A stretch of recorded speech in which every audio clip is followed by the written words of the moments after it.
السلام علیکم، بسم اللہ الرحمن الرحیم۔ پیارے دوستو، فلسطین اور اسرائیل کے بیچ جو جنگ چھڑی ہوئی ہے اور اس جنگ میں جو معصوم فلسطین بچے شہید ہو چکے ہیں، تو ان بچوں کے ساتھ اللہ تبارک تعالیٰ کیا معاملہ کرے گا؟ بے شک اللہ تبارک و تعالیٰ بڑا رحیم و کریم اور شہید اپنی قبروں میں زندہ ہیں۔ تو دوستو، آج کا جو واقعہ ہم آپ کو بتانے والے ہیں، اسے سن کر آپ کا ایمان تازہ ہو جائے گا اور یقین ہو جائے گا کہ فلسطین میں چھوٹے معصوم بچے جو اپنی جانوں کی قربانیاں دے رہے ہیں، اللہ تبارک تعالیٰ آگے ان کے ساتھ کیا معاملہ کرے گا۔ قرآن کے سب سے آخری پارہ میں ایک سورت ہے کہ جسے سورہ بروج کہا جاتا ہے، اس کی 4 آیت میں اللہ تعالیٰ فرماتا ہے۔ اس آیت میں اللہ تعالیٰ نے جو ذکر کیا ہے یا فرمایا ہے کہ جن کے بارے میں حدیث کی سب سے بڑی کتاب مسلم شریف میں اس کا مکمل ایک واقعہ آیا ہے، جس کا ذکر ہے کہ ہمارے حضور نبی کریم صلی اللہ تعالیٰ علیہ وسلم نے ایک بار صحابہ کرام کو یہ واقعہ سناتے ہوئے فرمایا کہ آج سے ہزاروں سال پہلے ایک بادشاہ ہوا کرتا تھا جو کہ ایک بہت ظالم تھا۔ وہ لوگوں کو مجبور کرتا کہ سبھی اسے اپنا خدا مان کر اس کے سامنے سجدہ کریں۔ دوستوں، یہاں پر ایک بات یاد رکھیں کہ یہ بادشاہ فرعون نہیں تھا، بلکہ یہ کوئی دوسرا بادشاہ تھا۔ اس بادشاہ کے زمانے میں ایک بہت بڑا جادوگر تھا۔ بادشاہ اس جادوگر کی بہت عزت کیا کرتا تھا، لیکن جب وہ جادوگر بوڑھا ہو گیا تو ایک دن اس نے بادشاہ سے کہا کہ اے بادشاہ سلامت، اب میں بوڑھا ہو گیا ہوں، کچھ پتہ نہیں کب میری موت کا وقت قریب آ جائے، اسی لیے آپ میرے پاس کوئی چھوٹے لڑکے کو بھیج دیا کریں تاکہ میں اسے اپنی جادو کی کلا سکھا سکوں، ورنہ موت کے ساتھ میرا یہ ہنر بھی ختم ہو جائے گا۔ تو بادشاہ کو بھی یہ بات مناسب لگی اور اس نے اپنے شہر کے ایک 10 سال کے لڑکے پر یہ ذمہ داری لگائی کہ وہ روزانہ جادوگر کے پاس جا کر اس سے اس کا علم سیکھے۔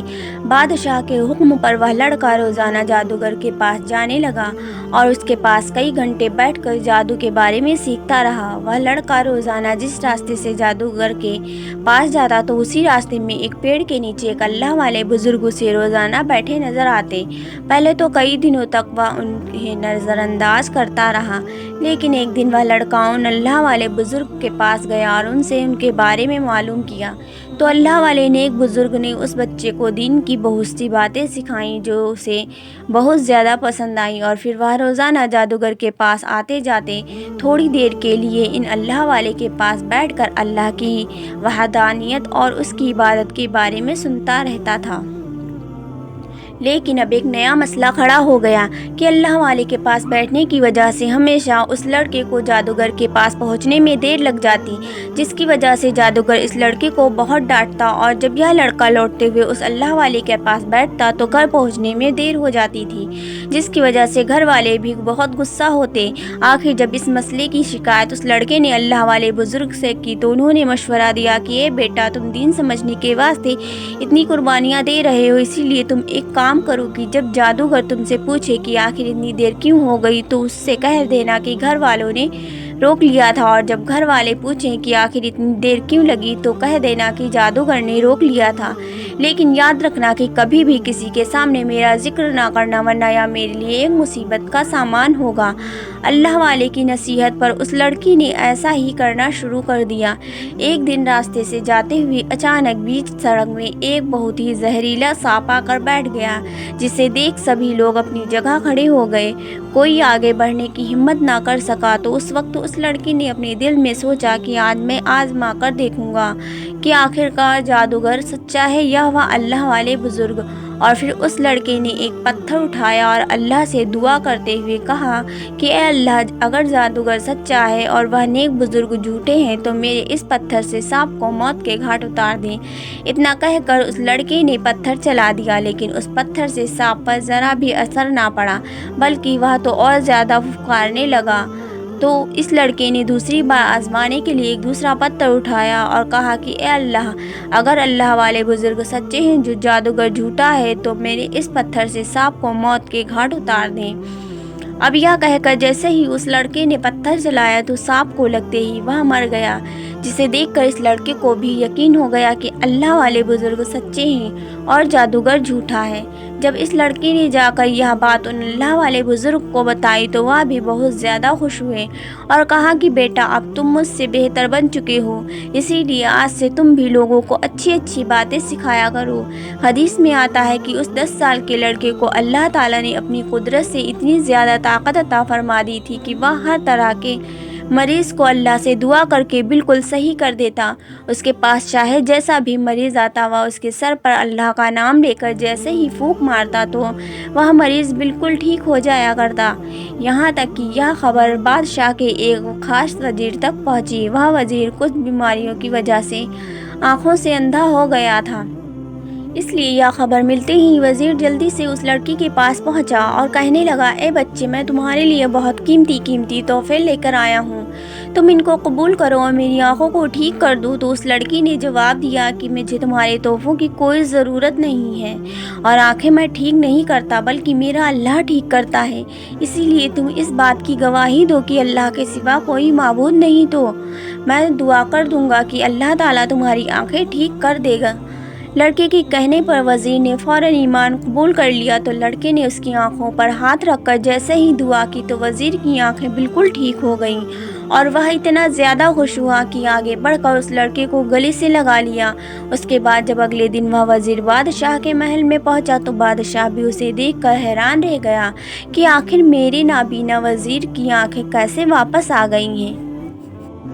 तो उस वज़ीर ने जवाब दिया कि बादशाह सलामत, यह आंखें मुझे मेरे अल्लाह ने वापस की है। यह सुनकर बादशाह को बहुत ज़्यादा गुस्सा आया और वह कहने लगा कि क्या तुम मेरे अलावा भी किसी को अपना खुदा मानते हो? तो वज़ीर ने कहा कि हाँ, मैं जिसको खुदा मानता हूँ वह आपका भी रब है और मेरा भी रब है और उसी ने तमाम दुनिया को पैदा किया। यह सुनकर बादशाह को बहुत गुस्सा आया और उसने पूछा कि आखिर तुमको इस बारे में किसने खबर दी? तो वज़ीर ने जब इनकार किया तो बादशाह के हुक्म पर उस वज़ीर को बहुत ज़्यादा मारा गया। आखिर मजबूर होकर वज़ीर ने बादशाह को सब कुछ बता दिया। वज़ीर के बताने पर उस लड़के को महल में बुलाया गया और फिर बादशाह ने गुस्से में उस लड़के से पूछा कि आखिर तुम्हें इस नए दीन के बारे में किसने बताया? तो पहले तो उस लड़के ने भी इनकार किया, लेकिन बादशाह की तरफ से बहुत सख्ती पर उस लड़के ने सब कुछ बता दिया। तो अब बादशाह ने उन अल्लाह वाले बुजुर्ग को भी महल में बुलाया और अपने वज़ीर के साथ खड़ा करके कहा कि तुम दोनों अपने दीन को छोड़कर मुझे अपना खुदा मान लो, वरना दोनों का बहुत बुरा अंजाम होगा। लेकिन दोनों हजरात ने साफ इनकार किया। तो बादशाह ने एक लकड़ी काटने वाला आरा मंगाकर उन दोनों को काट कर शहीद कर दिया। बादशाह समझ रहा था कि ऐसी दर्दनाक मौत देखकर यह लड़का खुद ही इस नए दीन को छोड़ देगा, लेकिन वह लड़का बराबर इनकार करता रहा। आखिर मजबूर होकर बादशाह ने गुस्से में अपने कुछ सिपाहियों को हुक्म दिया कि इस लड़के को किसी ऊंचे पहाड़ पर ले जाकर नीचे फेंक दो। बादशाह के हुक्म पर वह सिपाही जैसे ही उस लड़के को लेकर एक ऊंचे पहाड़ पर पहुंचे और उसे नीचे फेंकना चाहा तो अचानक उस लड़के ने अल्लाह से दुआ करते हुए यह कहा कि ए अल्लाह, मेरी इन लोगों से हिफाजत फरमा। जैसे ही उसने यह दुआ मांगी तो अचानक पहाड़ हिलने लगा और वह सभी वज़ीर पहाड़ से नीचे गिरकर मर गए। वह लड़का अकेला ही बादशाह के दरबार में पहुंचा। तो बादशाह ने पूछा कि आखिर मेरे वज़ीरों का क्या हुआ? तो उस लड़के ने जवाब दिया कि मेरा अल्लाह उनके लिए काफ़ी हो गया। यह सुनकर बादशाह को और ज़्यादा गुस्सा आया और उसने अपने दूसरे कुछ सिपाहियों को हुक्म दिया कि जाओ और इस लड़के को एक नाव में बिठाकर समंदर के बीच फेंक आओ। बादशाह के हुक्म पर ऐसा ही किया गया, लेकिन जैसे ही वह सिपाही समंदर के बीच उस लड़के को फेंकने लगे तो अचानक नाव इतना ज़्यादा डगमगाई कि वह सिपाही समुंदर में गिर पड़े और अल्लाह तबारक ताला ने फिर से इस लड़के की हिफाजत फरमाई। वह लड़का फिर से बादशाह के दरबार में पहुंचा तो बादशाह उसे देखकर और ज़्यादा परेशान हो गया। दरबार में पहुंचते ही उस लड़के ने बादशाह से कहा, ए बादशाह सलामत, आप चाहे जो भी कर ले, मुझे कत्ल नहीं कर पाओगे क्योंकि मेरा अल्लाह मेरी हिफाजत करता है। लेकिन एक तरीका है कि अगर आप उस पर अमल करेंगे तो आप मुझे कत्ल कर सकते हैं। बादशाह ने पूछा कि आखिर वह क्या तरीका है? तो लड़के ने जवाब दिया कि आप एक मैदान मुल्क के सारे लोगों को जमा करें और फिर एक बड़ी सी लकड़ी में मुझे बांध कर लटका दें, फिर दूर खड़े होकर एक तीर पर बिस्मिल्लाह रब्बी ग़ुलाम पढ़कर वह तीन मेरी तरफ चला दे, ऐसा करने से आप मुझे कत्ल कर सकते हैं। बादशाह ने ऐसा ही किया कि सारे के सारे मुल्क के लोगों को जमा किया और फिर लड़के को लकड़ी में बांधकर बिस्मिल्लाहि रब्बी ग़ुलाम पढ़कर एक तीर चलाया। तीर सीधे जाकर उस लड़के की गर्दन में लगा कि जिसकी वजह से उस लड़के की शहादत हो गई। लेकिन यह मंजर देख मैदान में खड़े सभी लोगों को यकीन हो गया कि बादशाह ने तीर चलाने से पहले ही जिस अल्लाह का नाम लिया वही हमारा असली खुदा है, कि जिसके नाम पर इस छोटे लड़के ने अपनी जान कुर्बान कर दी। और फिर उसी वक्त मैदान में खड़े हज़ारों लोग अल्लाह पर ईमान ले आए, कि जिसे देख बादशाह बहुत ज़्यादा गुस्सा हुआ। आखिर बादशाह ने हुक्म जारी किया, जो भी अल्लाह पर ईमान लाया है मैं उन सभी को जलाकर ख़त्म कर दूंगा। और फिर बादशाह ने एक भड़कती आग जलवाई कि जिसमें इन सभी ईमान वाले लोगों को जिंदा ही जलाकर शहीद कर दिया गया। कुरान में इन्हीं लोगों को अस्हाबुल उखदूद कहा जा गया है। हुज़ूर सल्लल्लाहु ताला अलैहि वसल्लम ने फरमाया कि जो भी अल्लाह की राह में शहीद होता है तो उसे अल्लाह तबारक ताला कई तरह से नवाजते हैं। नंबर 1, उसका खून ज़मीन पर गिरने से पहले ही उसकी मग़फ़िरत कर दी जाती है और जन्नत में उसे उसका ठिकाना दिखा दिया जाता है। नंबर 2, उसे कब्र के अज़ाब से महफूज रखा जाता है। नंबर 3, उसे क़यामत के दिन कोई भी घबराहट नहीं होगी। क़यामत के दिन घबराहट ना होने का मतलब यह है कि और सभी इंसानों से तो हिसाब लिया जाएगा, लेकिन शहीद बगैर हिसाब किताब के ही जन्नत में दाखिल होगा। उसने चाहे ज़िंदगी में जितने भी गुनाह किए हों, अल्लाह की राह में शहादत की वजह से उसके सारे गुनाह मुआफ़ कर दिए जाएंगे और उसके सर पर एक ऐसा ताज रखा जाएगा कि जिसकी खूबसूरती कायनात की हर चीज़ से बढ़कर होगी। और उसे इख्तियार दिया जाएगा कि वो अपने घर वालों में से 70 से ज़्यादा लोगों की सिफारिश कर सके, उन्हें जन्नत में ले जा सकता है। कुरान में अल्लाह ताला ने शहीद बंदे की इतनी ज़्यादा फजीलत बयान की है कि फरमाया, ए लोगो, तुम मेरे शहीद बंदों को मरा हुआ मत कहा करो, वो तो मेरे पास ज़िंदा है और मैं उसे अपने पास से रिज़्क देता हूँ। इन सभी रिवायतों से मालूम होता है कि शहीद इंसानों को अल्लाह तबारक ताला बहुत ज़्यादा नेमतों से नवाजते हैं और हमारे सामने वो मुर्दा शक्ल में नज़र आते हैं, लेकिन अल्लाह ताला फरमाता है कि नहीं, ये तो हमारे पास ज़िंदा होते हैं। मुर्दा तो वो लोग हो जाते हैं कि जो अपने घरों में आम मौत मरते हैं। रिवायतों से मालूम होता है कि जो बंदा शहीद होता है तो उसके जिस्म में शहादत के वक्त जरा भी दर्द नहीं होता, वो सिर्फ हमें खून में तड़पता नज़र आता है, लेकिन हकीकत में उसे अल्लाह ताला अपनी राह में शहीद होने का कुछ अलग ही मज़ा दे रहा होता है। इसीलिए हदीस में आता है कि जन्नत में जाने के बाद अल्लाह ताला सभी से पूछेंगे कि तुम में से कोई दुनिया में वापस तो नहीं जाना चाहता, तो सभी इनकार कर देंगे। लेकिन शहीद कहेगा कि या अल्लाह, मुझे एक बार फिर से दुनिया में भेज दे ताकि मैं तेरे लिए फिर से शहीद हो जाऊं और मुझे फिर से वह मज़ा मिले जो जन्नत में भी नज़र नहीं आता। दोस्तों, रिवायतों से मालूम होता है कि जब हम किसी ब्लेड वगैरह से थोड़ा सा कट जाते हैं तो उतनी जगह से हमारी रूह हटती है। अब आप अंदाज़ा लगाइए कि अगर ब्लेड वगैरह से कहीं आप हमारी उंगली में थोड़ा सा भी कट लग जाए तो कितनी तकलीफ़ होती है। और वो तकलीफ़ सिर्फ इसलिए होती है क्योंकि उतनी जगह से हमारी रूह हट जाती है। अब जिस दिन हमारे पूरे जिस्म से रूह को हटाया जाएगा तो फिर किस कदर तकलीफ़ होगी। लेकिन अल्लाह की राह में शहीद होने वाला बंदा इन सभी तकलीफ़ों से दूर रहता है, उसे वह तकलीफ़ नहीं होती जो घर में रहते हुए बिस्तर पर पड़े पड़े मौत आने पर होती है। हज़रत अली रज़ी अल्लाह ताला अन्हु सारी ज़िंदगी अल्लाह से शहादत तलब करते रहे और वो लोगों से कहा करते कि ए लोगों, अपने घरों में आम मौत मत मरना, वरना इतनी ज़्यादा तकलीफ़ होगी जैसे जिस्म को कैंचियों से काटने से होती है।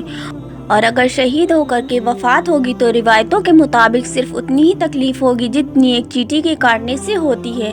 हमारे हुज़ूर सल्लल्लाहु ताला अलैहि वसल्लम ने फरमाया कि मेरा तो मन करता है कि मैं तो अल्लाह की राह में शहीद किया और मुझे फिर से ज़िंदा किया जाए और मैं फिर शहीद किया जाऊं और मुझे फिर से शहीद किया जाए और मैं फिर शहीद किया जाऊं और मुझे फिर से शहीद किया जाए। इसी तरह हुज़ूर सल्लल्लाहु ताला अलैहि वसल्लम ने फरमाया, अगर किसी की मौत इस हालात हुई कि उसके दिल में शहीद होने का जज्बा भी ना हो तो वह मुनाफिक होकर मरा। دوستوں اب ان سبھی باتوں سے آپ اندازہ لگا سکتے ہیں کہ فلسطین میں شہید ہونے والے ہمارے پھول جیسے پیارے پیارے بچے اللہ تعالیٰ کو کتنا زیادہ محبوب ہوں گے۔ جب ہم سب لوگ ان پیارے پیارے بچوں کو اتنی زیادہ محبت کی نظروں سے دیکھتے ہیں تو جس مقدس ذات کے لیے وہاں اپنی جان قربان کر رہے ہیں وہ اللہ تعالیٰ ہے، انہیں اپنے پاس کتنا زیادہ لاڈ و پیار سے رکھتا ہوگا۔ اللہ تعالیٰ ہم سبھی کو شہادت کی موت عطا فرمائے، آمین، اللہم آمین۔